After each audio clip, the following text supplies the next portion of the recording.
All right, sports fans, how's everybody out there doing?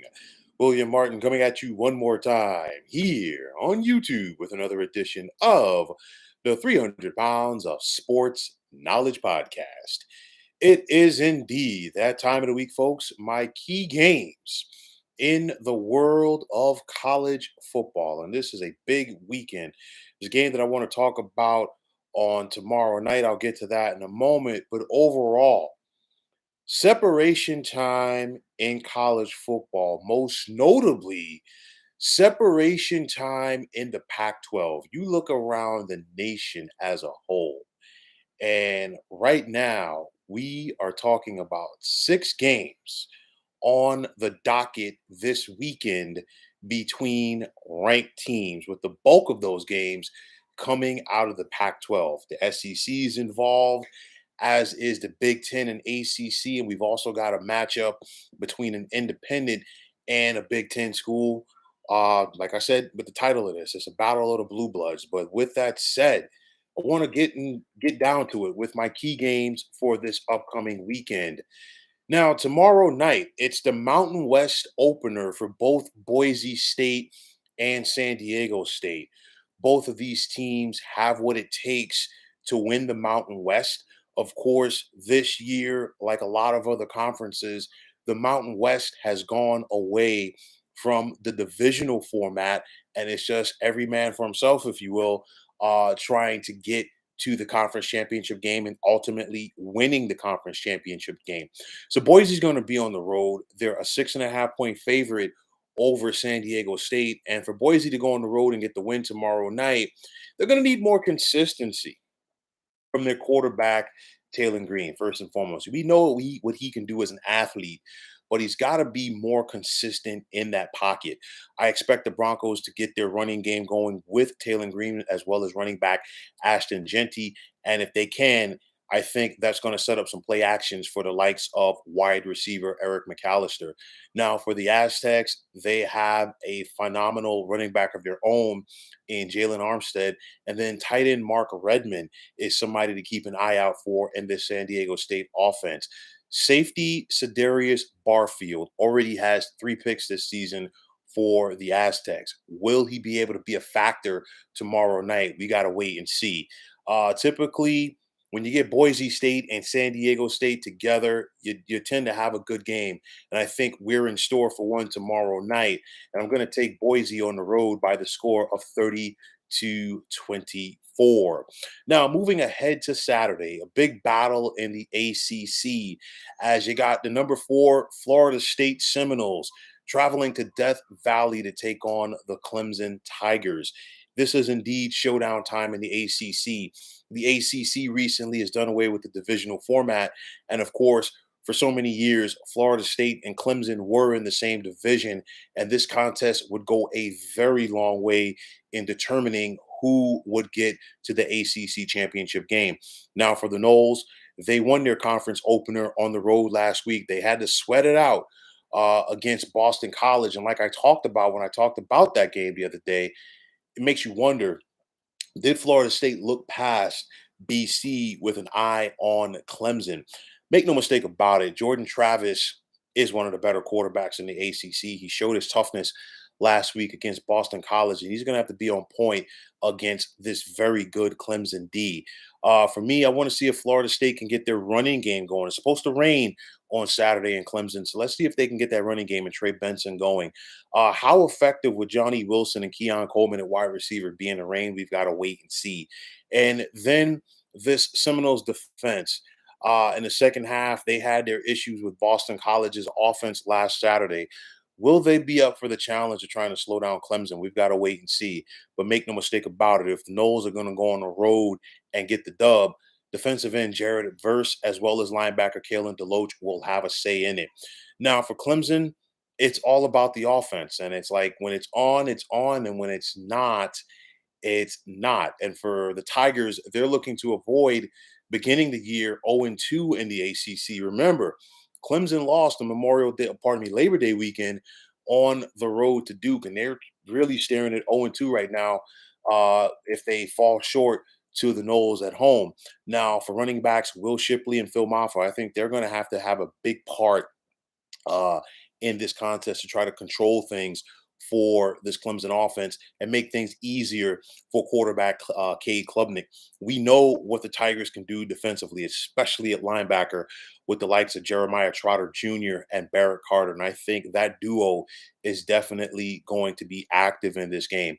I feel with the weather conditions set for Clemson this Saturday, the team that can control the line of scrimmage, meaning the team that's going to be able to run the ball in this one, has the best opportunity to win. I give that edge to Florida State, and I'm not sure if Clemson's offense can score enough points to keep up with the Noles. Thus, I'm going to take Florida State on the road in this one by the score of 26-20. Now, in the SEC, you've got the Auburn Tigers traveling to take on the Texas A&M Aggies. The Aggies come into this contest favored by 8.5 points in the SEC opener for both clubs, and both teams are looking to improve after disappointing 2022s. Now, for Auburn quarterback Peyton Thorne, he's been up and down so far in his young Auburn career. He knows how about playing big road games within the conference, of course, from his time at Michigan State. Now he's got to deal with the 12th man at Kyle Field on Saturday. Linebacker Eugene Asante, I think, can be a player in this game defensively for Auburn as they look to go out there and get the dub, as can cornerback Jalen Simpson. Can they slow down Connor Wegman and this A&M offense? Looking a lot different now with Bobby Petrino helping out on that side of the ball, and then wide receiver Evan Stewart could have an impact in this one for A&M as well. Defensively for the Aggies, Shamar Turner on that D line, already 3 sacks so far. And if Auburn is put into second and long and third and long situations, I think he and this defensive line for A&M do have an opportunity to tee off.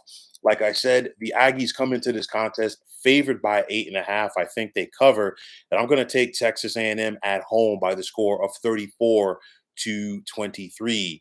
Now, getting to the Pac-12, and I talked about several matchups in that conference, the Conference of Champions. We don't know what it's going to be after this year, but nonetheless, we have to enjoy what we're seeing right now. And you're going to have the 19th ranked Buffaloes of Colorado traveling to Eugene to take on the 10th ranked Ducks of Oregon. Now, in spite of the fact that Colorado is ranked in the top 20, they're going to Eugene on Saturday as 21-point underdogs. We know what Colorado can do offensively, but things are going to look drastically different without the services excuse me, of Travis Hunter. Of course, he took that big hit Saturday night against Colorado State. He's going to be out for several weeks due with the liver injury. And let's see what this Buffalo's offense looks like without him. You still got Shador Sanders at quarterback, one of the best playmakers in the Pac-12 and in the nation for that matter. And I still feel that people are disrespecting Colorado. But on the flip side for Oregon, you look at Bo Nix. Very quietly, he's gone about his business in 2 years at Eugene, and I think he has an opportunity to have the nation watch him do his thing in this contest. Now, for Oregon, and you think about their head coach Dan Lanning, he came from the Georgia program under Kirby Smart, and of course, Kirby Smart came from under Nick Saban in Alabama.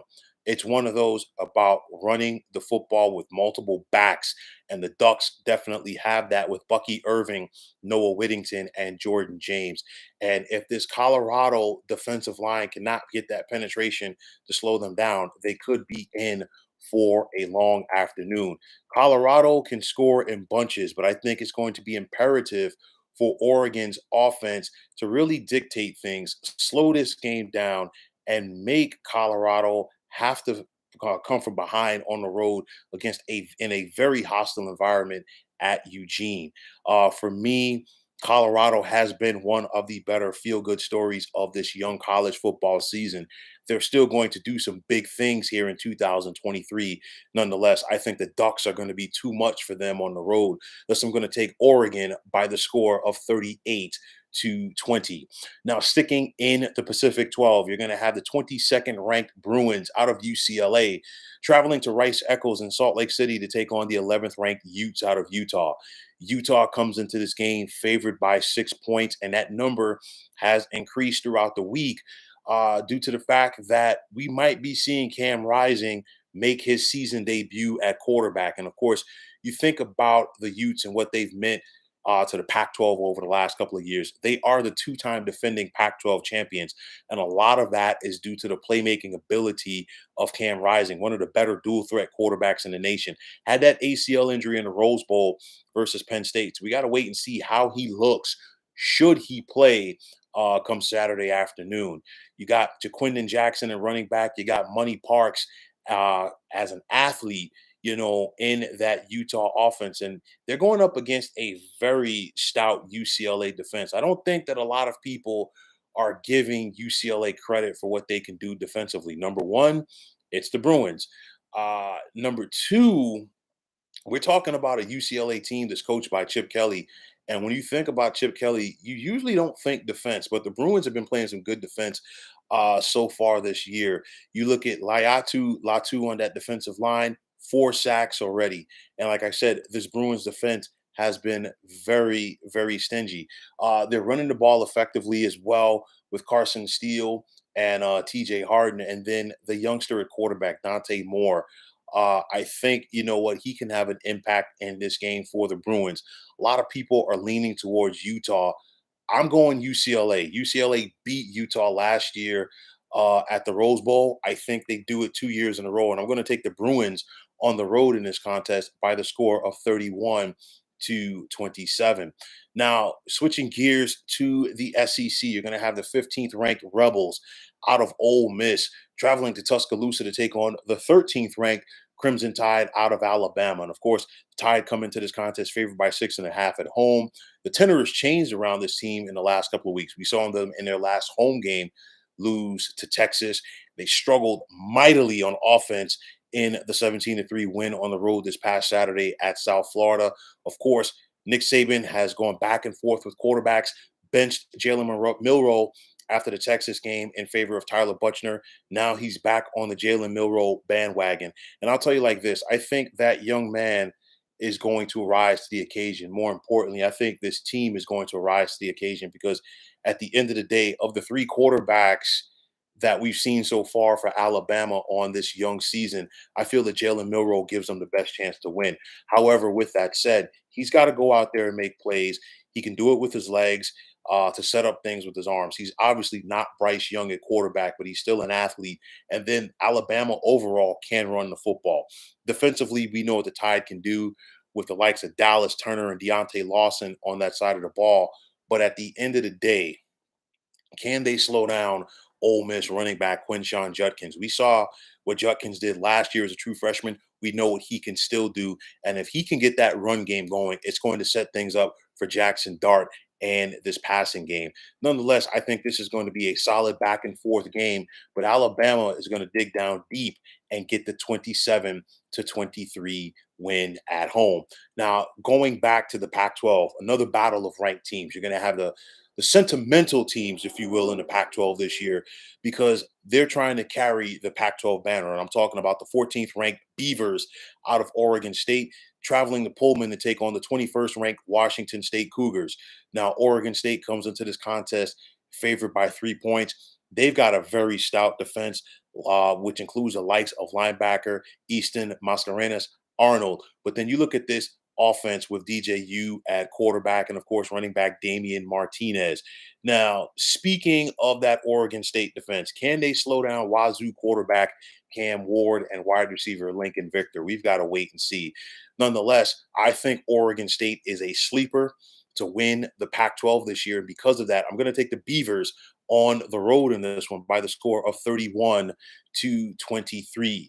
Now, one battle here of teams that are not ranked that I want to talk about. And it's Colorado State traveling to take on Middle Tennessee State. And for me, the biggest thing here is after the way that Colorado State balled out against Colorado last Saturday, can they get up again for another game like that? Because remember, Colorado State opened their season at home and they got destroyed at home at the hands of Washington State. Came back, and I mean, that was an all effort game this past Saturday night against the Buffaloes. But how do they get back up afterwards to take on Middle Tennessee State? Now, the defense has got to fly around like we saw them fly around against the Buffaloes. And then, of course, quarterback Braden Fowler Nicolosi needs to have a solid game. But this Middle Tennessee State team is for real, led by quarterback Nicholas Vadiato as well as linebacker Sam Broomfield. And because of that, I'm going to take Middle Tennessee State at home by the score of 34-28. Now in South Bend, it's a battle of blue bloods as you have the sixth-ranked Ohio State Buckeyes out of the Big Ten traveling to take on the ninth-ranked Notre Dame Fighting Irish. The Buckeyes come into this contest favored by 3. Rain is expected on the forecast for two teams that definitely want to be in the mix and are expected to be in the mix to make the college football playoff. Notre Dame needs this game a little bit more than Ohio State due to the fact that Notre Dame doesn't have a conference schedule, and even a loss here wouldn't eliminate Ohio State from the college football playoff discussion due to the fact that they would still have an opportunity to win the Big Ten because obviously this game right here would not hurt them in the conference standings. Nonetheless, this is a big road test for quarterback Kyle McCord. And I say that because we saw him begin the season on the road against Indiana. Did not look good. But I will say this about Kyle McCord, just like it was once upon a time with CJ Stroud. As the season progresses, he's going to get better. And I think we're going to see that throughout the season. But Ohio State, of course, needs him to be at the top of his game Saturday night against Notre Dame. Travion Henderson and this running game, can they get going in the rain at South Bend? We got to wait and see. And what type of impact will Marvin Harrison Jr. and Emeka Egbuka have? You got a lot of athletes on the field for both teams between this Notre Dame secondary going up against this Ohio State wide receiver group. We got to see who wins that matchup. Linebacker Tommy Eichenberg for the Buckeyes.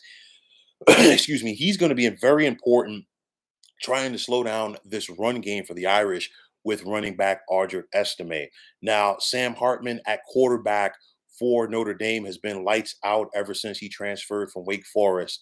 But my thing is this, going back to Hartman's time with the Demon Deacons, he tended to struggle in the big games when the spotlight was there against the bigger and better defenses. Will Ohio State be able to force Hartman to make an early mistake or two that could potentially open the door for them? We've got to wait and see.